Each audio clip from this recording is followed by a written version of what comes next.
Rádio. A rádio oficial de quem investe. Bruno Mazzoni, meu parceiro, bem-vindo, bom dia. Vamos lá com os seus destaques iniciais. O começo é padrão, é Estados Unidos na cabeça. O que é que você separou nos gráficos aí, Brunão? Bem-vindo. Fala, Léo. Bom dia para todos vocês da TC Rádio, bom dia para quem está assistindo no YouTube. Vamos lá, a gente sempre começa aqui com o DXY.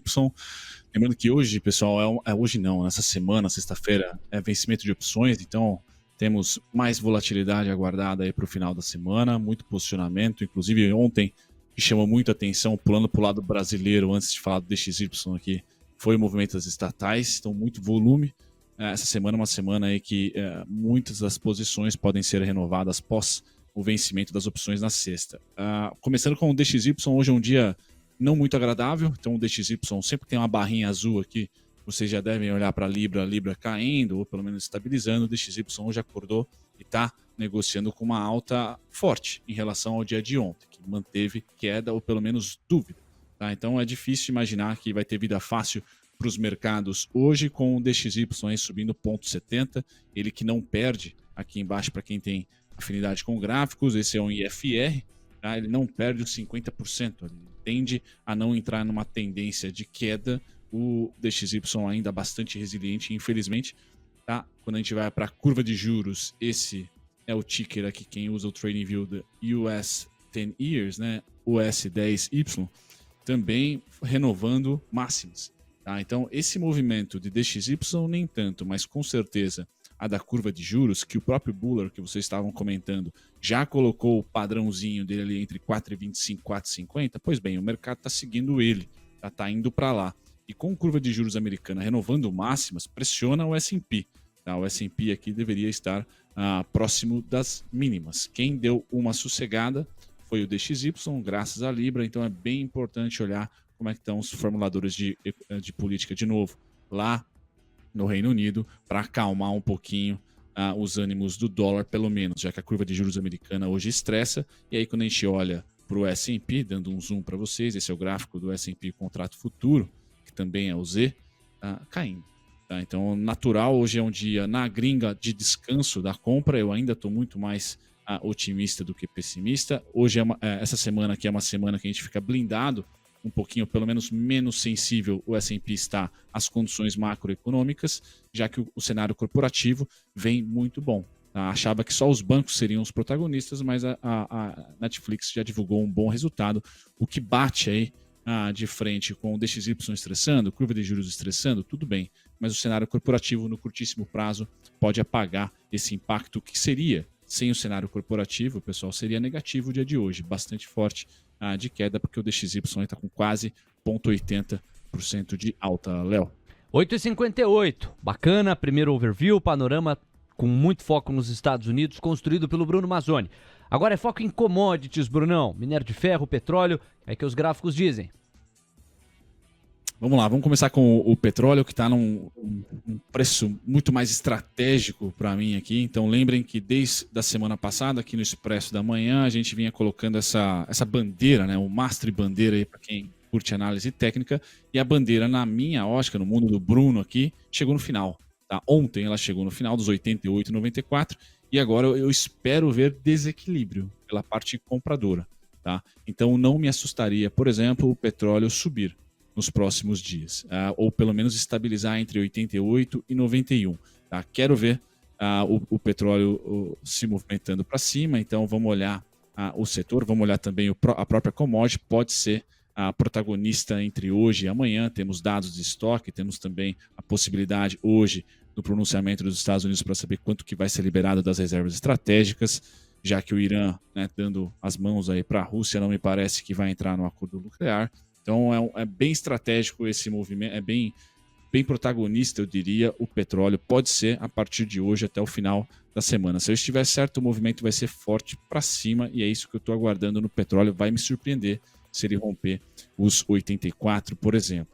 Passando para o minério de ferro, esse está bem neutrão. Né? Esse aqui, a Vale acaba se movimentando por conta própria, tem sido assim desde o mês passado, desde setembro, e acredito que deva ser até que a gente esvazie aí todos os noticiários domésticos, até o segundo turno, por exemplo, mesmo ela não estando conectada com política, recebeu bastante fluxo de compra e reportou bons dados operacionais. Então, o minério de ferro neutro, o petróleo podendo ser um grande protagonista, Léo, de volatilidade. Pelo menos é isso que eu espero.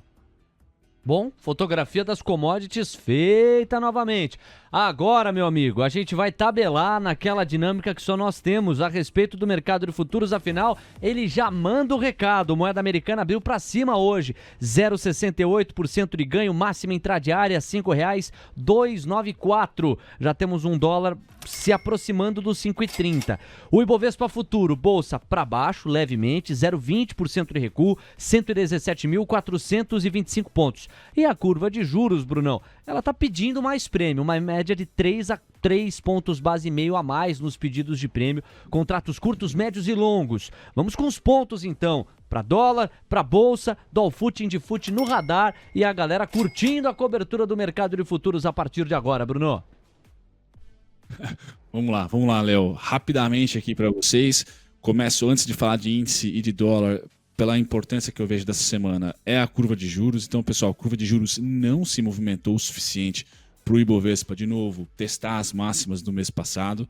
Então, isso para mim é, mais uma vez, mais oportunidade de se olhar para a ponta vendedora do que compradora. Porém, o fluxo ontem foi muito grande. Não sei se já se preparando aí para o vencimento de opções, mas curva de juros ainda não deu nenhum sinal para a Bolsa romper o 119, 118 até o 117, tá? Então, um pouco para baixo ali no 106. Os pontos do índice ontem, o final do pregão foi muito louco, na minha opinião. Aqui muitas compras aconteceram, o que não é natural. Geralmente é um movimento mais pré-almoço, que acontece grande volatilidade, mas ontem foi no finalzinho. E fechamos na máxima intradiária e também na máxima dos pontinhos que a gente tinha aqui de resistência. 118,270, 118,290, por exemplo, são pontos muito fortes de resistência antes, tá, da curva de juros dar um sinal, pelo menos para mim, de que, vamos reprecificar os ativos e eles merecem ali mais preço, vamos assim dizer, se apreciar. Não veio esse momento.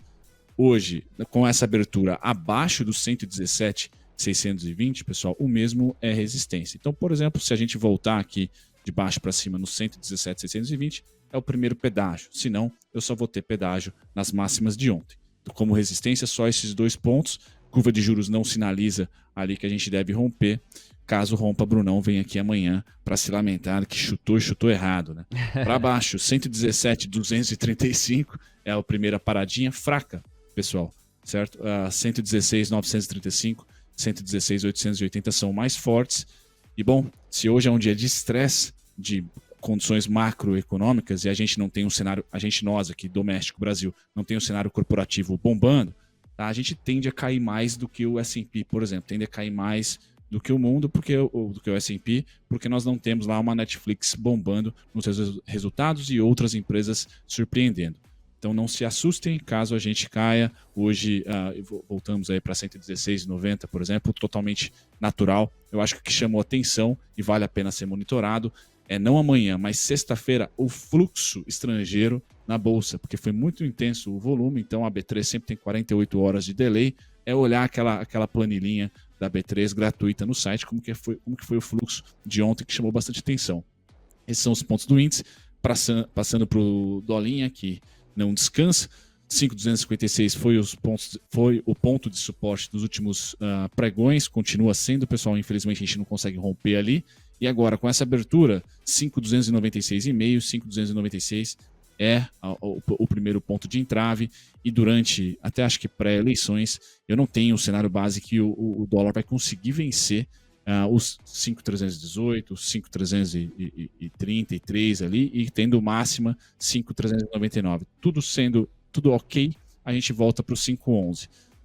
Para o 5,11. Tudo difícil, volátil, nós testamos o 5,399 como foi semana passada.